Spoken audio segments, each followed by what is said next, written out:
I would like to tell you a little bit about our program, illustrate what we do. There's going to be time for questions at the end. Usually it's more interactive, but given the situation, we thought that I would present everything. So write down those questions you may have, and I will reply to them together with some wonderful students we have here also in the room who will maybe be able to answer to some of the most practical questions that I don't really have an answer to. Okay, so the goal is really to tell you a little bit about why political science and why political science at Bocconi. So to sort of highlight the differences with other subjects, as far as I can tell, very different from engineering, of course, a little bit less different from fields like law or economics. So we'll get into it a little bit and maybe even more specifically in the question time. And then there's the question of why political science at Bocconi. And we'll get into it actually right away with this slide. As you can see, there is a lot of mention of policy making, policy economics, and that's definitely something that I would say distinguishes our program from others, especially in Italy, but also I would say around Europe. So what will you be studying? You will be studying many of the typical things that one studies in political science programs.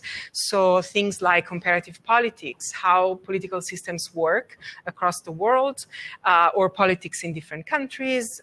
You'll be studying a lot of international relations. Of course, it's in the name of the program, so it's something that we definitely put a lot of emphasis on. So why is there conflict among countries? Things like optimal foreign policies and so on and so forth. The working of international organizations, that's also something that we definitely take a lot of time doing. And then political economics, which means essentially the part of economics that has to do with the public sector, but also in general, the tools that were born in economic theory and how they are applied to politics. And then you see quite a bit of emphasis on policy making in the field of government itself, but also in the field of social and economic policies. So designing, implementing, evaluating policies to make the world a better place, or even to figure out which policy makes the world a better place for some, but not necessarily for others, and how do we balance all of that out. So some questions that our faculty and our students are interested in. Why, as I mentioned, do countries fight with one another? How does independentism come about? Think about a couple of years ago, Spain and Catalonia, but of course secession and civil wars are quite timely matters still, unfortunately. Policy making, again, how to reform economic institutions, how to arrange things so that the labor market will work smoothly and in the best possible way for the most people. The institutions that characterize the welfare states, what does it take to make certain policies work? But also things like electoral systems. Which electoral system is optimal? Is there a system that's optimal in certain contexts, but maybe not in others? Federalism, when is it appropriate to organize the states in a federal way, and when is a more centralized approach better? How to take into account the constituencies, the people that might be overlooked by policymakers.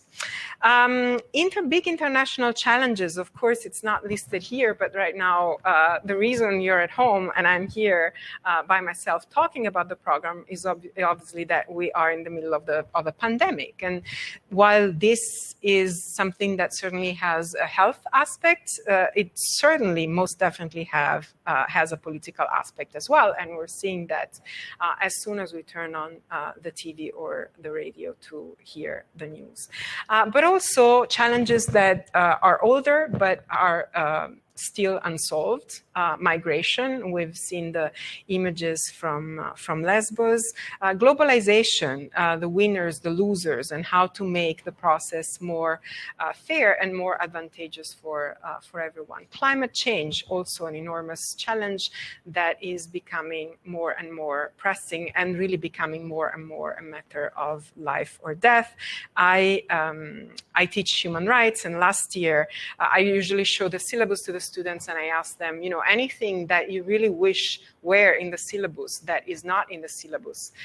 And last year I was shocked to realize that I had not put anything on the environment in the syllabus. So this year I have it, but it's definitely something that is extremely important and is of particular interest for young people, as we've seen with Fridays for Future and the movement attached to it. Another really interesting topic, of course, that is something that we really study and discuss in the program is the European Union, how it works. There's a lot of talk about the European Union, but there's not a lot of competent talk. Who are the players? Who decides what? And what are the power equilibria? And where can we be angry at the Union itself or at states? Definitely quite relevant. And even, you know, the seat of the European Union is something that might be confusing to people who don't study these things. Brussels, Strasbourg, Frankfurt. Populism, another thing that's been a little bit obscured from the forefront by the pandemic, but is definitely certainly something that's sort of barged into the political scene in Europe and in the United States in the last few years.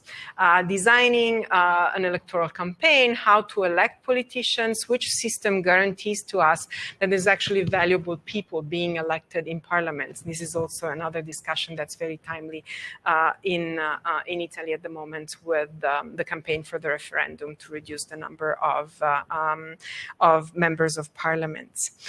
What are the boundaries of economics and politics? What fascinates me about all of these questions is that, you know, you as high school students may approach yourself to these things as people who don't know a lot. And, you know, it may be true. You probably know less than someone who has a PhD and has taught political science for many years. But many of these debates are not settled. So you have experts on all sides of the issue. And so I find that there's really a space for you, once you gain a minimal level of competence, to place yourself within these debates, not simply as someone who repeats things that they've studied, but as someone who really takes a stand. So, you know, how, to what extent is a certain economic framework inevitable, right? Can we really say, oh, we have no choice because of this economic problem? Well, maybe not. Maybe we can think of alternatives. There's also the very interesting question of how multinational corporations handle political risk, how they evaluate where, maybe in which area to grow that is compatible with the kind of risks that they're willing to take. Which is also one of the reasons, maybe one of the questions you will have is about what will I do with a degree in political science? So I'll answer that question right away. It varies. I mean, I'll tell you right away that most of our students actually go on to study and get a master's degree. There's very few who just finish with a 3-year program, but some do, and you know they have been able to get work, and the reason is that Bocconi has a excellent history of placements, and so they didn't want to, mess that up with political science. So this is part of the reason why there's such a big focus on economics and the economic sides in this particular program. Okay, So this I've already talked about. Very strong focus on policy in all of its stages. So we'll help you to figure out what's involved in designing a certain policy in a way that works, but is also politically sustainable. As you know, in politics, you cannot just go with your idea of what's best and most efficient and just push it through. Especially in democracy, you have to sell your idea to the public. So sustainable politically, but also, of course, nowadays a big problem, sustainable environmentally as well. Implementing the public policy, you might have a perfect policy in theory, but once you go to actually see it work, you might realize that there are problems, and we're going to give you the quantitative instruments, qualitative and quantitative instruments to assess whether certain policies are working. So this is quite important, and it's something I wouldn't know because I'm a political philosopher, but I'm told that there's a lot in the implementing and the evaluating, especially. There's a lot of numbers involved. So what we usually tell people is you have to, if you come to our program, you have to have a passion for politics, but also you have to not hate numbers, not hate mathematics. If you come from a classical studies background, that's perfectly fine. We find that many of our students coming from that background do really, really well. And we give you the tools to get up to speed, up to the point where you'll be comfortable in the program. But you have to, if you hate math and hate numbers, then maybe this particular place is not the best place for you to study politics. Moving on, so some of the topics I've already mentioned them.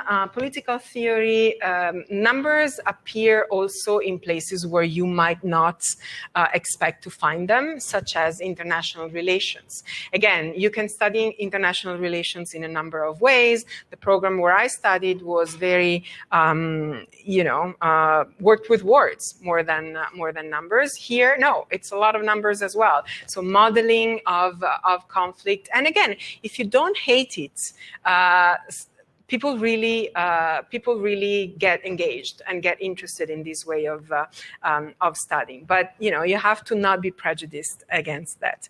Comparative politics, as I said, the study of politics in different countries or the studies of institutions across countries. Political philosophy, my subject, I like to put it in terms of we don't just study the how, but also the why things are in a certain way, drawing on a variety of thinkers, including thinkers from the past.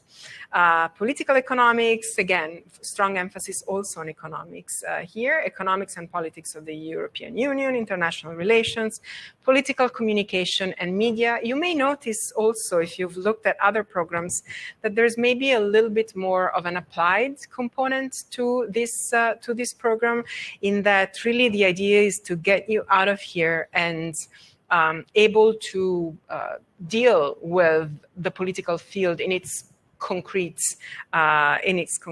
form. History also very important, and sociology. So a wide variety of subjects and tools that you will be able to apply to whatever it is that you studied.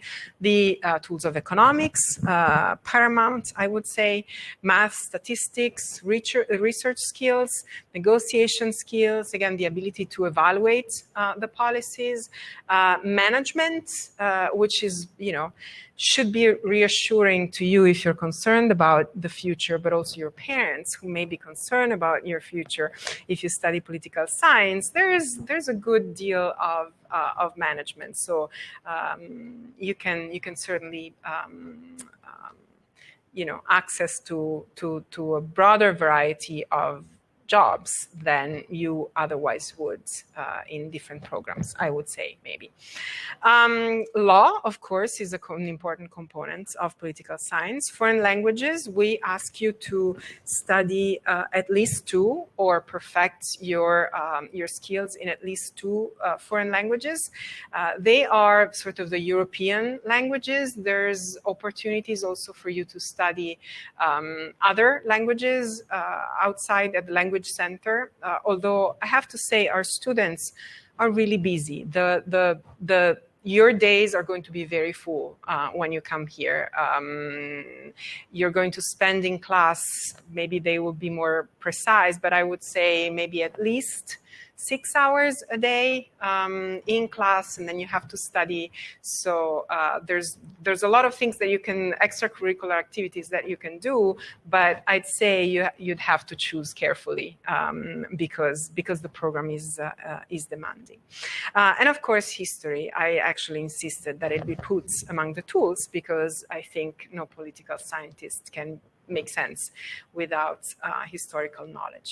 So a little bit more about the structure of the program. What you will do in the different years. First year is really laying down the basis, and I've had students come back to me in following years and saying, okay, now we really see why we were doing those things in the first year. So maybe they see Hobbes, Thucydides, and Machiavelli with me, and then they encounter them again in international relations in the second year. Same thing for the math and statistics skills that resurface, for example, in policy evaluations. So there's a nice building. It's if you have to keep up with the program, but I would say.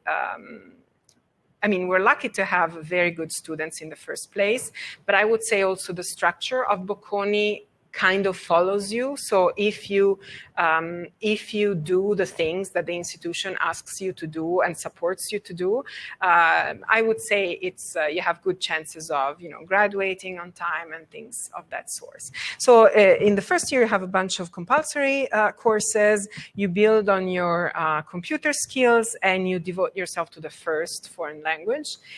In the second year, as I said, you sort of start reaping the fruits of that basic knowledge that you gained in the first year. Second foreign language, soft skills, again, negotiations, speaking, and things of that sort. Third year is probably the most interesting. I mean, it's interesting always. It was incredibly interesting before COVID because, hopefully, and this hopefully will be all gone when you come back, when you come to study with us. But you have the chance of choosing the courses you want to take, which is really important. For example, my course in human rights is an elective, so you can choose to take it. Other electives are politics in the Middle East. There are some focused seminars. So you have the chance to be a little bit more choosy with how you spend your studying time. And then you have the opportunity to do an internship, and there's probably the most characterizing thing about our program at Bocconi is that we are the only bachelor that has a compulsory study abroad program, a compulsory exchange program. So you have to go abroad. You have to, for a semester, immerse yourself in a different context. And we'll talk a little bit about some of the destinations. Of course, this means that you have the opportunity to go live in a different country, deal with a different university system. Also look around that place for job opportunities. We've had that happen as well, or maybe master opportunities. A lot of the students who've been on exchange, try to maybe go back in the future, either for a master or for even work opportunities. And then you have to write a final thesis. This is not a huge project, usually at Bocconi, but still it's something that allows you to spend a couple of months again, researching something that is of unique interest to you. So it's you're really you have the opportunity to bring everything you've learned, or many of the things that you've learned, to use in answering to a question that you find particularly interesting. More specifically, first year, political science and comparative politics, quantitative methods for social sciences. The first module is mathematics. Law, comparative public law, with a very beloved teacher here at Bocconi. Microeconomics, which is, together with political science and comparative politics, is the heaviest in terms of credits. So it's the most important. If you judge the importance of the course or in the economy of the year, those two, political science and comparative politics and microeconomics, are the courses that are worth 8 credits. Microeconomics used to be less credits, but there was this idea that it would be, there's some fan of microeconomics in the room, and there was the sense that more background in microeconomics was needed in order to deal with the classes in the second semester. So it was increased. Second semester, Introduction to Macroeconomics, to Economics Module 2, which is macroeconomics. What's the difference? Don't ask me too much about that because, as I said, I'm a political philosopher, but microeconomics is a little bit more theoretical. Macroeconomics is more the economics that you sort of think about when, I don't know if I'm saying this correctly, but things like development and you know, very, very, a little bit more applied questions. Political philosophy, my subject, then you'll do statistics, marketing research skills for public policy, computer science, and the first foreign language. In the second year, management of government organizations, international relations, also one of those heavyweight classes, global history, public economics, negotiation skills, second semester, policy evaluations, a little bit more law, economics and politics of the European Union. This is a change that was introduced last year. Political economics and the second foreign language. Third year, less weight, because of course we know that you're going to be abroad, so we don't want to load you with compulsory classes that then maybe you have to take once you're back. So you'll be doing public governance, sociology, and 2 of the electives. Again, in the first semester, for example, you have human rights and politics in the Middle East. Second semester, history of political institutions, media, political elites, and the public, and then several other electives. The courses that you will be taking abroad count as electives. So you have there a lot of freedom. So my suggestion is, if you come here and you need to decide on the destination, do so on the basis of, it's cool, I like it, I like the place, I want to go there, but also look at the courses that are offered, because it's your opportunity to dive into subjects that may not be offered at Bocconi. And then clearly the final paper of which I talked to you about. Some features of our program: we have an international class. It varies the proportion of international students, but it tends to be, you know, maybe 60% Italian, 40% foreign students. So you have definitely enough foreign students that you hear, that your language, the language in which you will be speaking most of the time while at Bocconi, is going to be English. And this is also true if you walk around the neighborhoods, you hear a lot of people speaking in English. This is true also of the faculty. I think all of us have, at the very least, spent significant times in our careers abroad. Some of us are, you know, American or Dutch, German, Turkish. So we definitely have an international faculty, which means that even as an institution, the first language is English, and then of course also Italian. But we receive institutional communications in both languages. Multimedia learning support. You know, occasionally there are glitches, but things work very smoothly. I'm here in this room. We are actually able this year to have part of the class in presence and part of the class in distance. We have, you know, this podium with, it works really well. I think it works better than in most American institutions where I've taught before coming here. So it's amazing. And any problem we have, we can just press a little button and someone shows up to try to solve it. Even if it's, you know, the mic doesn't work, but actually I had it on mute as it happened last week. Interactive teaching, we do our best. Our classes are, you know, big in terms of size, also in other courses. But there's emphasis on group work. Certainly, we field a lot of questions during class. We have office hours, so there's definitely a way for you to ask for help, offer an opinion, and things like that. So as I mentioned, group work, comparative approach. Again, you cannot really nowadays, I think, studying politics focusing on just one country. Dedicated exchange program during the third year, which you have to do. And what I find is really interesting is that Bocconi, if you're on a scholarship, we were a little concerned the first year, but Bocconi really makes sure that everyone has the opportunity to go, and that, you know, any kind of financial help you receive will also apply wherever you are. So some of the destinations, if it's a great place to study and if they have an exchange program, then they are on our list. And this is thanks to, you know, our program is relatively young. So we were able to benefit from just the name of Bocconi when the program started. But I think we're also able to benefit from the great students we send abroad.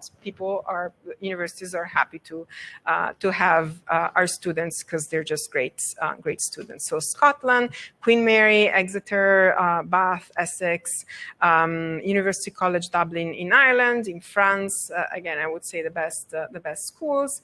Same thing for Spain, Denmark, Germany, Switzerland, the Netherlands, Belgium, Lebanon. I think even before COVID, that was on hold this year. North America, again, if it's a great university, it's in there. I think Harvard, for example, doesn't really do exchange programs, so they're not on the list, but Princeton is. And, you know, maybe to you as a high school student, these names don't mean much, but as scholars, we actually know that they are all fantastic places to study. You can also go to Latin America, Asia, Australia. I've had a lot of students going to Australia, so it's really a fantastic opportunity. It always, again, this year, some students have had to do online classes without actually going to the place. Some programs were canceled. That happens. But I've seen people really change over their year abroad and really grow. So it's nice to see. Okay, I think I'm done.